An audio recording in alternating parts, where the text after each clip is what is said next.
people signed in. I know that there's a lot of people who are coming in from different time zones as well. So thank you for joining us.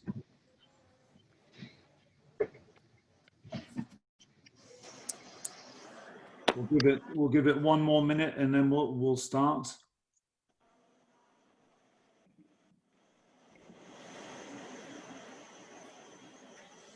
And if you're driving when we start, I'll try not to say anything too quickly or too loud so you crash.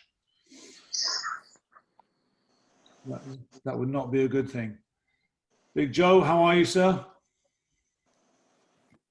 I'm well. Yourself, my friend? How are you?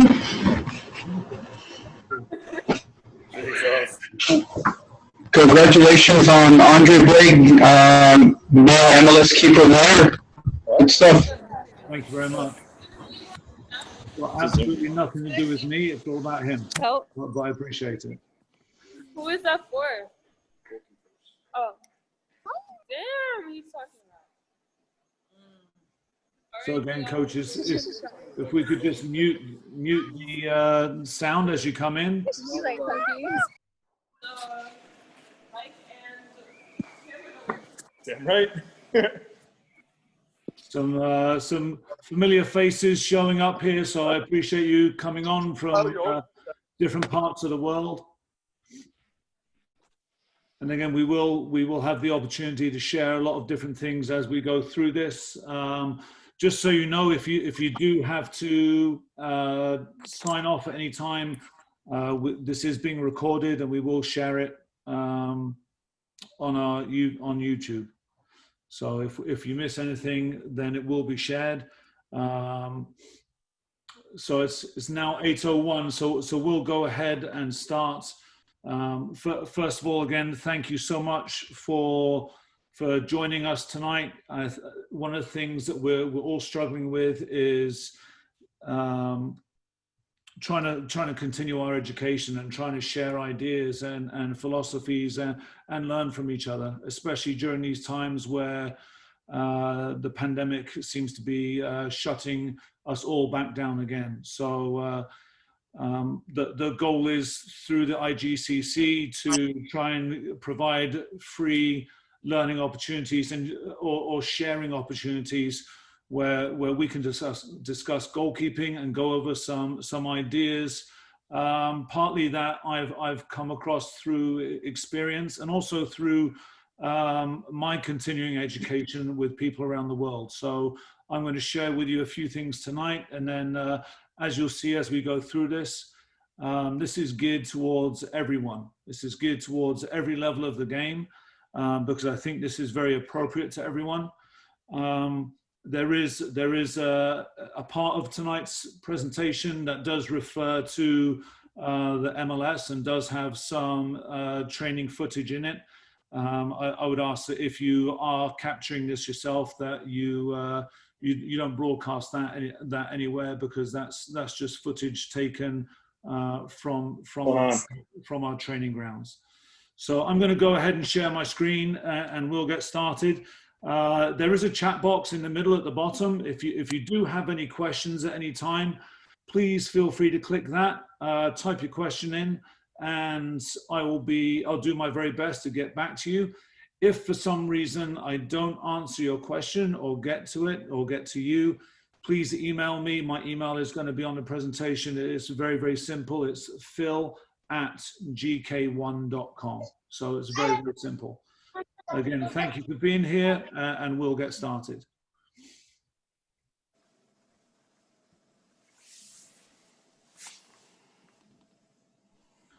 So, Joe, since I see you on there, Joe Velasco, since I see you on there, can you just give me a thumbs up if you see my screen? Muy bueno, all good. Okay, great, thank you. So coaches, again, the idea of the Coaches Connection is to bring us together to discuss goalkeeping. Before I get into the presentation itself, I'd like to say a thank you to the people that support the IGCC and me personally. Quick Goal and Quick Tactics and Your Sport have been with me for a long, long time, as have Catapult. And we also have partnerships with GK Nexus, Goalkeeping Development, and Keeper Stop that I'm proud to be associated with. So I want to thank them for their continued support. Usually that comes at the end. I thought I'd do it at the beginning just so more people see it. So tonight's topic is the game to training cycle, and then from training to the game.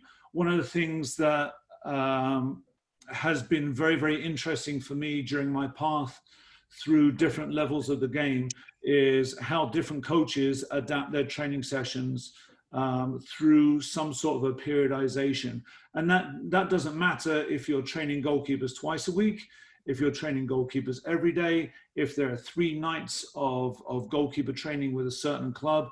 How you prepare your goalkeeper from the game to training and training to the game has really sort of taken a different look. So I thought this would be a good way to start. As we talk about this, I want to point out there are some philosophical considerations. You know, we all have different philosophies. We are all from different backgrounds. We've all been shaped with different people, through different collaborations. Sometimes our managers or assistant coaches or coaches give us ideas and things to do and question us. And that's all part of it. That's all part of coaching. You know, you show up on the field and you expected to have 4 goalkeepers and you've got 2, but your session design was for 4, and adapting that's coaching. At the end of the day, for us as coaches, as goalkeeper coaches in particular, we take a little bit of everything from everyone to form our own philosophy. And we put it in a grinder and we come up with the best medicine to help the goalkeepers that we're working with. So some of the things that when we have these coaches connections, some of the things that you will see won't be revolutionary, and you'll say, oh, well I've done that. It's not necessarily about the exercises that you see. It's not necessarily about the movements of the athletes that you'll see in different clips.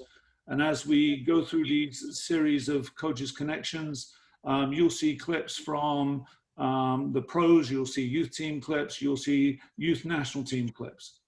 So you'll get a feeling for different levels of the game. At the end of the day, you're going to pick and choose from all the people that you're associated with and come up with your own personal philosophy on training goalkeepers or working with goalkeepers. My personal, and I don't get into this very much, so this is going to be very, very brief. My personal philosophy is has been shaped in a number of different ways, just so the people that don't know me know where my thoughts are coming from. So first and foremost is mentors.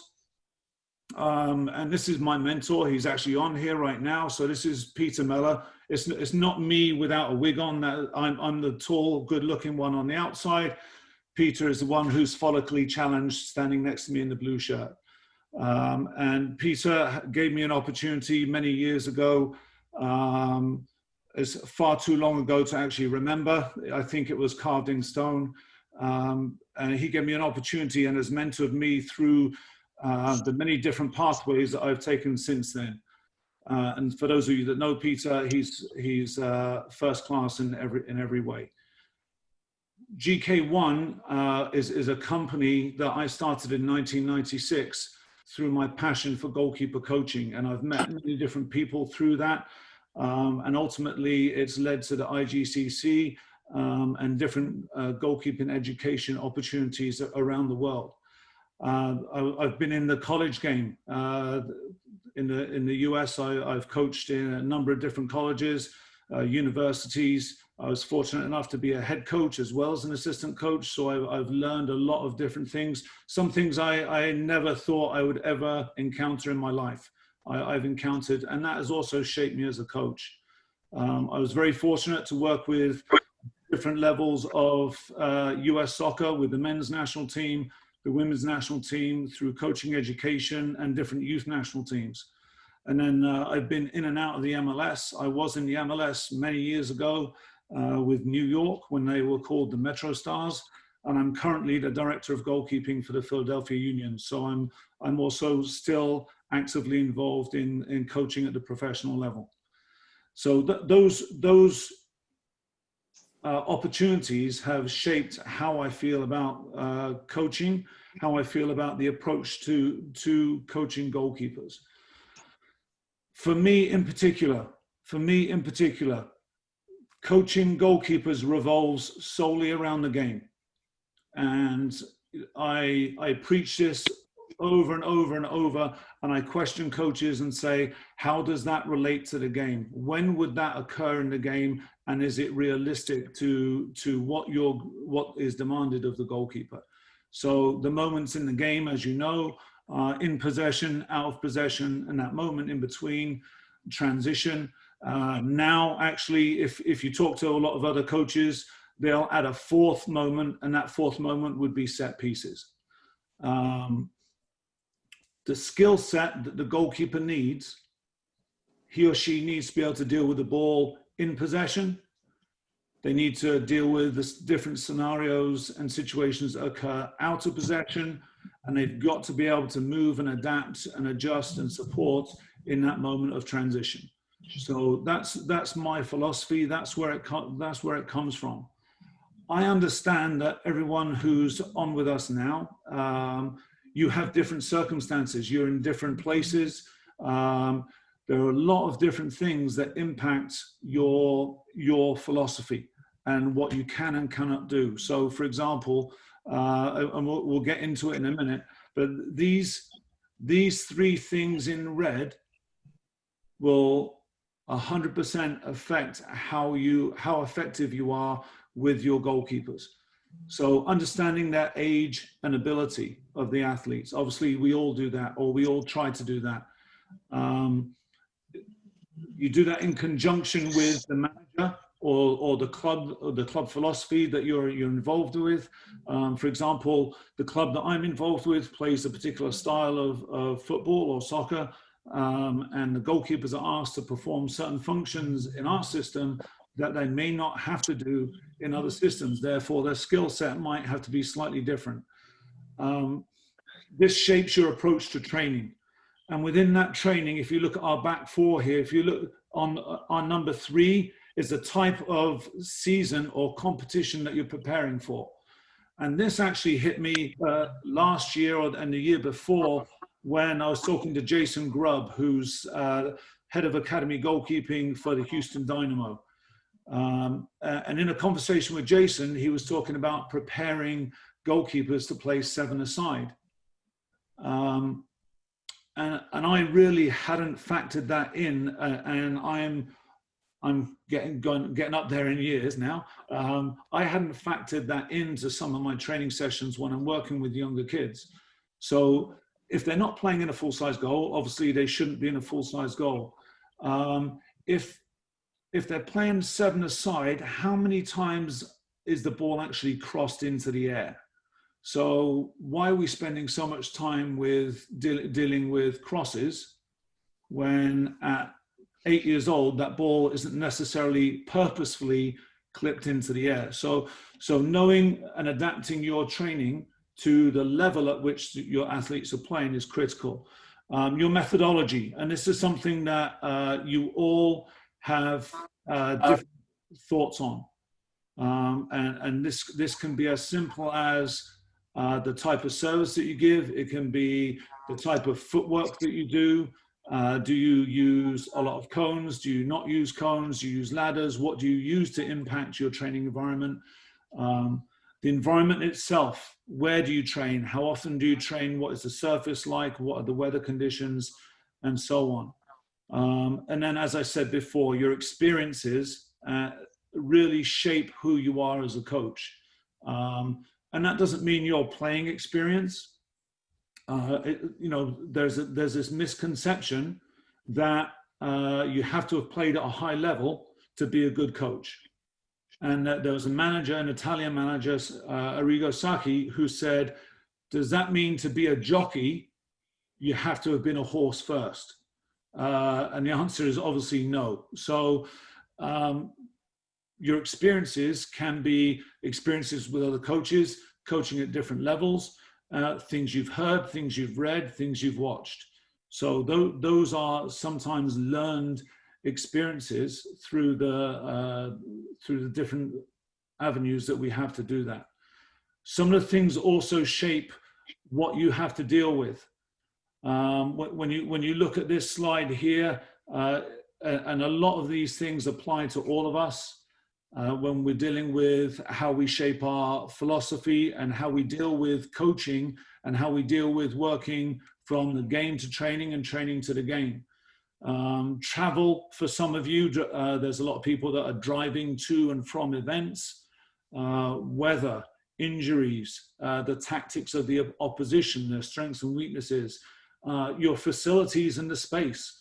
We don't all have 3 soccer fields or football fields in a row with a goalkeeper training area and all the luxuries. And if anyone does get to go to Liverpool's new facility, please tell me what it's like, because it looks pretty good on the video. But we don't all have that. And as coaches, we have to adjust and deal with these different environments in preparing the goalkeeper for the game. So in here, are we preparing the goalkeeper to play, and are we setting them up for success? And again, I question us as coaches. I'm not going to say you, because it's something that is evolving every day for me. Are we preparing the goalkeeper to play? Are we giving them the tools necessary to compete at their level and their highest capacity? And if we're not, are we setting them up for success? So, for example, are we doing a generic session working on 1v1s? And the session is all about blocking, and they're doing all these wonderful blocking saves, but in the game, the ball is touched out in front of the forward, and our goalkeeper has to make that, should actually make the save going into the forward's feet. Are we preparing them for any potential situation that they're going to see in the game? So the game itself, and this is where we get into what the presentation is really about. The game itself presents so many different challenges. Obviously now this stadium is quite empty at the moment, but the game itself presents the goalkeeper with so many decision-making opportunities that we as coaches are responsible for providing them with the ability to make those decisions through our training. This is a picture, all right? And as I said, we're going from the game to training. This is out of a notebook that I take every day every game day. So as you can look at it, yeah, it's scrawled. So it's the writing, I don't get any points for writing. On the right-hand side of the screen, there are different categories that I track. On the diagram, on the left-hand side of the screen is diagramming all the distribution, all the goal kicks, the straight line, the flat lines within the goal area are saves. So this is an actual game from the MLS. Obviously, as you see, the goalkeeper had a number of saves, had no 1v1s, had to deal with a few crosses, took a few attacking free kicks. I also note down some of the things that he did in the game. And I'm going to use he because I'm dealing with a male goalkeeper while I'm diagramming this. The black lines are the first half, the red lines are the second half. So if you can't make any sense of that, and if I showed that to my boss, he wouldn't be able to make sense of it. It breaks down like this. So I've taken this game. This game was on October 19th. So you can clearly see these are the actions that the goalkeeper had to perform in the game. So a lot of it is distribution. And then we have saves and collections. And for me, the saves and collections are any time that the goalkeeper used his hands. So there might be a ball that is deflected that rolls into the goal area. Anytime that he uses his hands, that's a save or a collection. That's why I use the word collection. You can see there are a couple of crosses, and there were 7 corners from the opposition. This game, like I said, is on October 19th. And this is important because we're talking about going from the game to training and then to another game. So October 19th, this happened. So does the training that you give your goalkeepers, does it look like the game? And again, bear in mind what you've just seen and the different breakdown of events. So are your goalkeepers performing actions that they'll be doing in the game?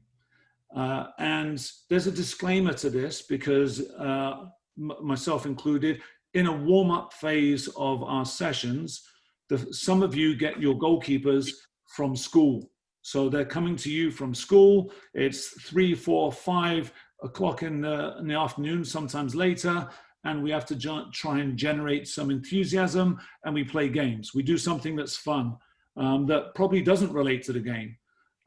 You know, we've probably all done the game where you can only touch it once with your hand and once with your foot. So, and you have to pass it with your foot. There are different types of tag games and things that we can do to activate, especially young goalkeepers, to get their minds and energy up. So, but in our sessions, are they performing actions that they will do in a game? Secondly, are they performing actions in an appropriate place on the pitch? And this is something that I was challenged on not long ago, and it made me think, and actually I changed the way that I run my sessions or organize my sessions. So one of the goalkeepers that I work with pointed out that when goalkeeper coaches use cones and we're not in the goal, we line cones up to end on the end line, or we end on a line. So the goalkeeper actually always makes a save, or typically makes a save when they get to the line. They go through the cones, they get to the line, and then they make the save. Well, in actual fact, the goalkeeper very rarely makes a save on a line. So why not move the cones or move your activity to a space where the goalkeeper is actually saving 3 yards in front of the line or in a realistic position for him or her. The other part of this is the reps versus realism side. So is it an appropriate place? Are the goalkeepers getting the right number of reps? And this is where coaches, we all have a different philosophy. If you are working from a realism perspective, so if you're trying to make your exercises look like the game, typically the number of reps will be less, but the realism will be high. If you're looking for a large number of reps, it's probably not super realistic to a game as far as a game environment, but you might be working on a technical piece, just a technical isolation, which again is you know, philosophical. Is completely up to you how you do that as coaches. But finding that balance from reps to realism becomes very, very important, especially as you go up in age groups. Are the goalkeepers being challenged in the environment that they're in? So for me, one of the key things that I talk about is service. I also talk about the speed at which the exercise flows. I talk about the decision-making within the situation, within the exercise. Are we challenging the goalkeepers?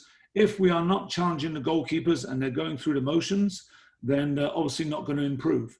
We as goalkeeper coaches are responsible for their development. So it's critical that we challenge them, and that doesn't mean raising the voice and yelling and screaming. Obviously, challenging means creating overloads in different ways.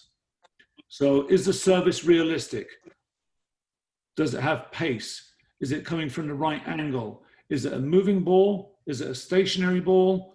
Are you striking it off the ground? Or, and we could debate this for hours and hours ourselves, are we hitting volleys or striking off the ground? So for me, I typically try not to volley. There are times during the week that I do volley, predominantly on game day, because that's something that the goalkeeper wants on a game day. So I try and do that on a game day. But and we go back to being challenged. If I'm working with Jason Shepherd, who's joining us from Trinidad, if I'm working with him and I play a soft ball into him and he's successful every time, and the ball that I'm playing is a nice, easy ball that's on the ground, he's not getting any better. So challenging them with pace and power in an appropriate way is obviously critical to a goalkeeper's development. It also obviously helps with developing the service and the ball skills of the person striking the ball. So holding them to a higher standard is critical. We need to look at how the sessions are planned and designed, and what your process is. So, and what is your desired outcome? For me personally, we all have access to different planning methodologies and planning software. I use the planning software, but I actually use that post-training. So I draw the session on a nice pad provided to me from Quick Goal, quick plug there. So I draw the session out. I look at the different possibilities. I look at what I'm trying to get out of the session. I go out and I make a photocopy of the page. I go out and execute the session, and then typically, invariably, as a coach, as you all know, we're running a session, we don't like something, it doesn't work, or the numbers change, or whatever it may be. So I adapt the session on the fly, and then I go back and I record the session in a digital manner. Obviously, for those people that know me, that's happened quite significantly in the last week or so. We had a goalkeeper break his hand, and he returned to training, and I've had to try and include him into training without using his hands. So that's been quite a challenge, and that actually was thrown on me. He came out to training 2 days ago, and I wasn't prepared to have him at training, and you have to adapt on the fly. So then you go back and you record the session afterwards. So is your training relevant to the game? Do we have training sessions planned? We know what the outcome is. We know how that is going to affect our goalkeeper. So again, trying to make things open and have multiple outcomes. For me, one of the things that we often do is we script service and we say, okay, the ball must always go to the left, or the ball must always go to the right, or there's a volley that is going in a certain place all the time. One of the things that we're trying to do for our goalkeepers is we're trying to impact their cognitive development. We're trying to impact their decision making. And therefore, in many of the exercises that I've done, especially over the last 2 years, there's been multiple outcomes. So this microphone, man. They may actually have a ball going to their left, but they don't know if it's low, high, or medium. So having a variable service is important. So again, coaches, if you could mute the mic so we don't hear the dishwasher. Whether they're beef or not. So we go back to the October 19th game versus New England. Rustlers. Yeah. Yeah. Again, coaches, please could you mute the mic? What are the rustlers? They've probably still got those. Hey, Kavi, you got to mute your mic. You get like chicken ones. So we go back to October 19th. That was a Monday. The game was moved to a Monday because we were in New England. If you look at the week, this is how our week broke down in preparation. So you saw what happened in the game as far as the goalkeeping actions. We won 2-1. The goal that was conceded was an absolute laser, which the goalkeeper had absolutely no chance of saving. We did the video breakdown. I haven't put the video breakdown in here just because it just goes through all the goalkeeper's actions. The coach decided, the manager decided to give the Tuesday off. So October 20th was a Tuesday. And then you can see our lead-in, a 3-day lead-in for the game against Toronto. So one of the things, again, instead of on this Zoom having a back and forth, because there's so many people and asking questions, I'm just going to sort of talk through this, and we can talk about some of the questions afterwards. We obviously scouted the opposition, Toronto, one of the most talented teams in the MLS. They have players on their roster that are some of the best players in the league. In fact, one of them is probably the best player in the league. And they're very, very good at certain things. They have 3 or 4 central players that are very good at combination play down the middle of the goal. They're very, very good. Their outside backs get high and serve the box quite a lot. So in the 3 days prior to the game, including match day -1, which was October 23rd, in the 3 days prior to the game, I wanted to make sure that the goalkeepers saw, all 3 goalkeepers saw the correct type of service in preparation. So you can see the goalkeeper training on October 21st was 35 minutes. We then were integrated for 55 minutes with the team. On the 22nd, it was 37 minutes.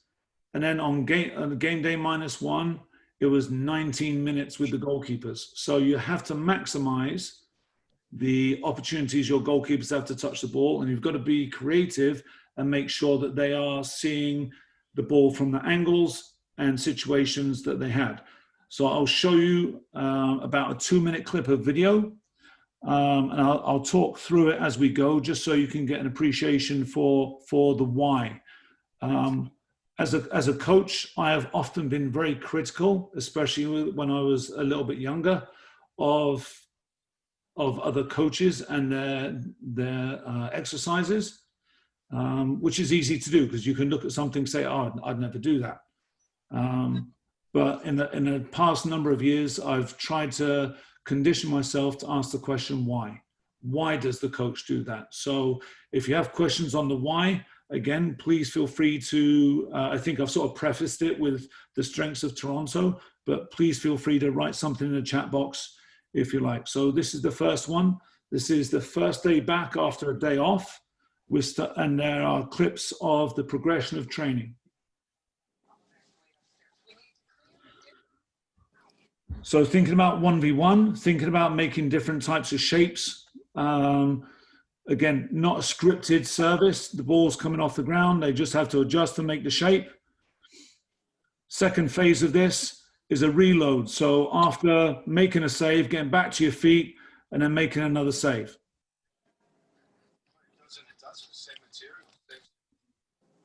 Third phase of this is a little bit scripted in that left and right, and then ball straight at them.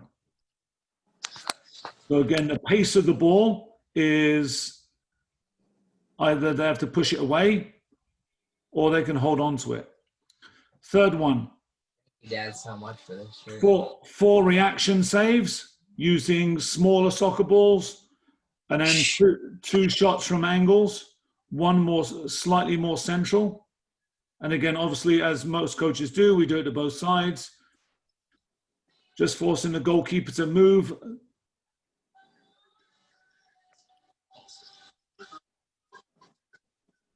Again, I try in our training to have a moving ball as much as possible. Again, a cutback, and then a 1v1 type save or a long range shot. This wasn't scripted. They could do whatever they like. The ball could be laid back to the top for a long range shot, or it could be played into a player and turned for a 1v1. So again, laying the foundations for what the goalkeepers are going to see on the weekend. And again, sometimes, as we all know, sometimes you have multiple games in a week. Sometimes you have multiple games on a weekend. It's just not possible to prepare or scout for an opposition. And I completely understand that in some of the club environments. So game day -2, which was October 22nd. Again, sorry, should go to the next one. So as you watch this, you're going to question what's going on with the goalkeepers because they look a little bit timid and afraid of the ball. They're not holding it. They're wearing the synaptic glasses, the strobe glasses, just to get their eyes and minds tuned in. So the glasses flash. So it's, now you see it, now you don't type environment. So we do this once a week, sometimes twice a week. One of our goalkeepers actually likes to do it on game day. Again, this is the first time they're hitting the ground. So the first series is controlled, then it's a random ball from an angle on the other one. So if they can hold the ball from the knees, they hold the ball. If not, they push it away.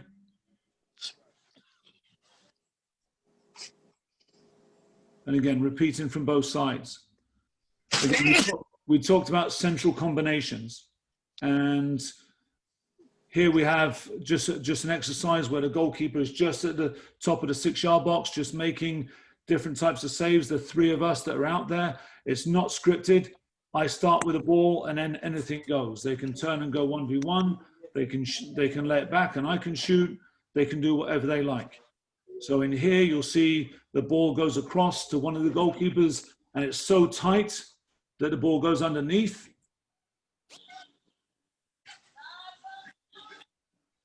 So we have a decision to make on technique. Here we have in possession, and at any time, it can turn into out of possession with a through ball past the mannequins. As soon as the ball passed the blue mannequins, it then becomes live.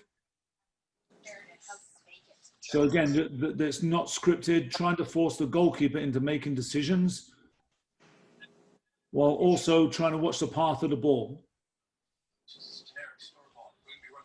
So again, there weren't any scripted number of passes. Everything was random, forcing the goalkeeper to respond to the visual cue, the trigger of the pass, the trigger of the long touch past the mannequins, trying to get him to be ready for whatever possibility we might see on the weekend. Now we go into game day -1, and there are many people on this call that have had significant experience in the game, and we all have different thoughts and philosophies on what happens on the game day -1. The day before a game, for me, the goalkeeper needs to have their nervous system excited. It's not a day where they take it easy. It's a day where they have short bursts of high energy. Also, we don't have a set pattern that we do every day. Some coaches that are on this call do that, and they have a structure where we do this on the day before a game. We do something that is relevant to our opposition, and on this particular day, Toronto have this player some people might have heard of. His name is Altidore, Josie Altidore. He's quite good in the air. He's scored a few goals with his head. They also have a number of players that are very, very good at service from the flanks. So service was important. The very first activity that you're going to see here is the first activity that the goalkeepers did on the field. So I'll let it play. This is the first thing that they're doing. So 2 little hops and then the ball clipped off the ground. So it's not scripted. I'm just trying to prepare them for a little bit of service, but also get them used to not seeing the ball nice and easy into the hand. So you've got the mannequin and you've got the other player moving across in front of them, waiting for their turn. And again, you've got the counter movement of landing and then going back to make the save.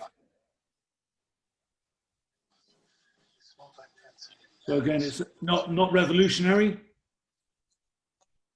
but very, very simple, and preparing the goalkeepers for what they're going to see in the next couple of phases of our training session. Again, I've got 19 minutes, or I had 19 minutes to work with. So In here again, 3 goalkeepers rotate through. The next phase is the first time they're hitting the ground, which is important to get them familiarized with the ground. So that is the only scripted part of this. It might go low, it might go medium. It may be one that they have to push away, it might be one that they have to hold, and then a ball off the ground, which means they have to make a saving decision. So it's not a scripted ball from the angle. They have to make the appropriate save that's relevant for the ball that's played. And that's, in my mind, that's how we develop their decision making. Building into a cross with distribution. Back in for whatever happens off the cutback. So again, cross comes in, transition moment, out of possession, and then having to make the save. So again, not revolutionary, but different elements of the game which prepare the goalkeeper for what they see the next day. As I said, we played Toronto on the 24th. Here are the goalkeeping actions from October 3rd, the first time that we played Toronto. This is another report that I put together. And you can see quite clearly on this, number one, we let in 2 goals. And we lost the game, so it wasn't a positive outing. You can see the percentages of touches that the goalkeeper had and the actions that the goalkeeper had.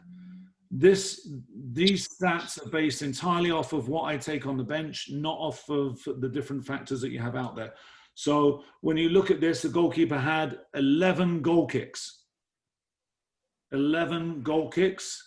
Passes, a lot of the balls that we played on this day were longer range passes. Rolled the ball out only twice, faced 4 attacking free kicks, and had 7 saves or collections. The average number of saves and collections that this particular goalkeeper has had during each game has been 9 or 10. So he really didn't touch the ball an awful lot with his hands. So this was October 3rd. The preparation that you saw building up to the Toronto game, this is the 24th. This is the game that you just saw the preparation for. Passes. And passes means long balls. It means, as you saw in the way that I write things down, short passes, long passes, 14 passes. Only 2 clearances, 7 goal kicks, and again, 7 saves or collections. Didn't concede a goal, and we won 5-0 on this day. When you look at these stats, you would think that you over-prepared for the game. But it's the goalkeeper's responsibility to be ready for any eventuality that the opposition has. I understand that in the youth game, it's very, very difficult to scout opposition or be prepared for what they may have unless you have some prior knowledge of the team, or you know the other coach or the philosophy. But everything that we do is based around, and everything that I believe in is based around preparing the goalkeeper for what he or she is going to face in the coming weeks. So some of the conclusions drawn from this, and this is something that I believe in wholeheartedly, you can't hold people accountable for information they haven't received. So it's our job to prepare them appropriately. As you know, for most of you, on average, the goalkeeper touches the ball 7 more times with the feet than they do with the hands. So realistic in-possession training is imperative, as well as the shot stopping. Once they had 11 corner kicks in the game. They were all over us. The only time that our goalkeeper had actually seen an appropriate service was the day before a game, as far as coming from a corner. So for me, I looked at that and tried to make sure that in my training, I could then take it and make make the service come from corners and things like that as we move through. I also tried to get very non-scripted outcomes from our sessions. So again, like I said, having people serve from different areas where it's not just a low ball to the left or low ball to the right. When we talk about creating a training environment and what it looks like, again, I'm going to encourage you, does it look like the game? Are there cues in which the goalkeepers use to initiate action? So is it a touch? Is it a bounce of a ball? Does it take it into a relevant space, and does the goalkeeper have to make decisions? And can we create, as coaches, can we create a positive learning environment? So coaches, what I'm going to do is I'm going to answer some of the questions that have come into the chat box. And again, I apologize for the people that have joined us. I don't know how these get hacked, but we will certainly fix that for next time. So why use the strobe glasses? Okay, so strobe glasses, and I'll link that in with the smaller balls as well. Why use the smaller balls? Using the smaller balls is certainly for reaction. Again, they travel quicker, or they appear to travel quicker. So using the smaller balls forces the goalkeeper to think a little bit more quickly and react a little bit more quickly. They're also more difficult to hold. And if you think of the overload principle, for example, when you lift weights or you do whatever, you lift harder, so things seem easier. So when you use a smaller ball, the larger ball or the normal size ball seems to move more slowly, and they seem to have, perceptually, they have more time to respond. So that's the purpose for that. The strobe glasses. So the reason for the strobe glasses is, again, and now you see it, now you don't type in environment. And we use them, you could use them every day if you like. I would suggest 2 or 3 times a week. We use it less than that, but that's based on the preference of the goalkeepers. And again, it's when you're in a crowded area, the ball comes through someone's legs or something like that, and you see the ball and then you don't see the ball. So it's just to really get the goalkeepers to focus. I will do that typically early in the week in our training if we have a build up to a game. So I would do that on a Tuesday in a build up to a game. If you're playing on Saturday, I would do it earlier in the week. As I said, one of our goalkeepers actually wants to do that on the day of a game, just a really structured environment. So we do that quite a lot, but we do use that once or twice a week when we have a full week of training. So in the early slides, an example of a daily schedule mentions VR training. So VR training, virtual reality training. It's something that is relatively, I'll say relatively new to the market. We don't use it a lot. We don't use it a lot, and partly because the animation just isn't good enough. So we have the ability to use it, but right now the animation isn't good enough, so I don't find it beneficial for the goalkeepers. With the injured goalkeeper that we have, I have been doing a lot of other interesting things with small, like dodgeball type things, so he can grip it, and trying to get him available for us in our next game. So yeah, I'm using the strobe glasses, I'm using all sorts of things, so he can, because he can't be on the field right now, so he can try and train his eyes so when he returns to play, it becomes a little bit easier. In regards to the video, do you watch all the actions together and then send clips, or pick out specific moments? Do all the goalkeepers join in, or just the number one? In my environment, I deal only with the number one. So whoever plays, I take all their actions, or the majority of their actions, and I send them the actions on their phone. They get it on their phone, and then we go over it the next day. Typically, I'll do that as soon as possible after the game, and we'll go over it as soon as possible so we can put the game behind us and look forward to the next game and move ahead. So it's only the number one. I do know goalkeeper coaches that have all of their goalkeeper group come in and work together on the video. If they're, every day I clip the video from training and I send it to the goalkeepers. And if there are things that are happening regularly with all the coaches, with all the goalkeepers, we'll sit down and we'll talk about it as a group. But we rarely, because I deal with very different goalkeepers, we rarely do the same thing. We rarely sit down and go over it as a group. Do the minutes you have dedicated to the goalkeeper leading up to your game day include the warm-up? The goalkeepers go and do their own physical activation. So they'll do their preparation work. When we hit the field, I don't do a warm-up. You know, the first thing they're doing is handling a ball. So I do build that. That does have somewhat of a sequential order, but it's quite random in nature.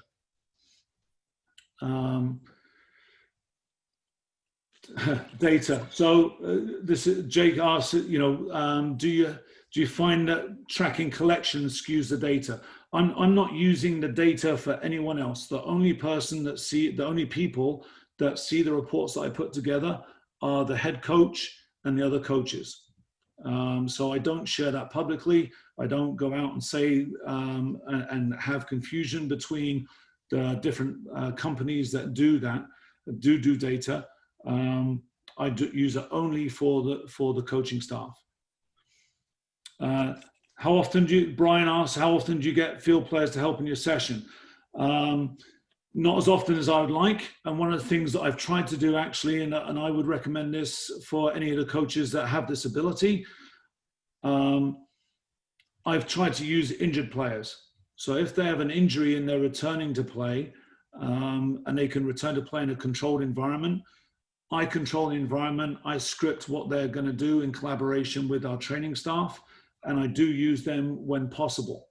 Obviously for longer range striking or things like that, if they're coming back from a hamstring issue, it's probably not good to be involved in goalkeeper training. Do you have anyone that assists you in your sessions? No, not at the moment. Occasionally, before COVID happened, I did have our second team goalkeeper coach with me all the time. Gavin McInerney, as some of you may know, he's been absolutely fantastic to work with. But unfortunately right now he can't be in and around the group. How can you plan a session for goalkeepers at different levels? That's very difficult. And one of the things that I've done is struck balls off the ground, a lot more for the one who is well trained, and then a more scripted service for the one that isn't as trained, and tried to coach in the flow a little bit more so the session doesn't stop and start. And that is one of the major challenges of being a coach. So working with different levels, when you work with a large group of goalkeepers, obviously you have that problem of some goalkeepers are better trained than others. So it does become a real problem. Coaches, what I'll do is if you want to take down my email, if you do have any other questions, please email me privately. My email is phil@gk1.com, and that's gkone.com. And again, my apologies for the interruptions and not being able to show you the rest of the slides. One of the things that I did want to mention to you is that the next get together that we have will be on December 1st, Tuesday.